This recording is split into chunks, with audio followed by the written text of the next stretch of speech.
For this job, the biggest challenge was getting the weight right.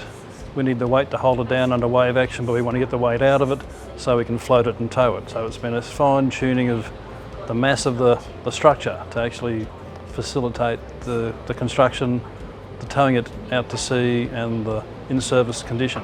So it was a conversation around playing with pencils and paper and little early 3D models to come up with the right geometry that we then refined to what we've got today. One of the very important aspects of our technology is the fact that there are no moving parts whatsoever in or below the waterline. So that makes access very easy for operation and maintenance, which is a very important component of the cost of the overall production of energy.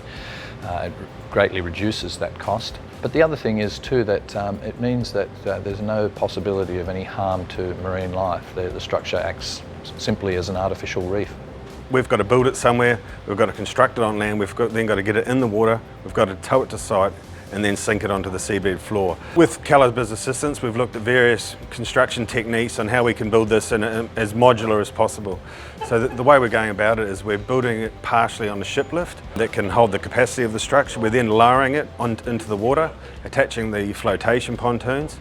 We're then towing it to another site and then finishing the construction. And by that I mean installing a bunch of precast concrete elements and a few in situ pours, and then the final assembly of the structure.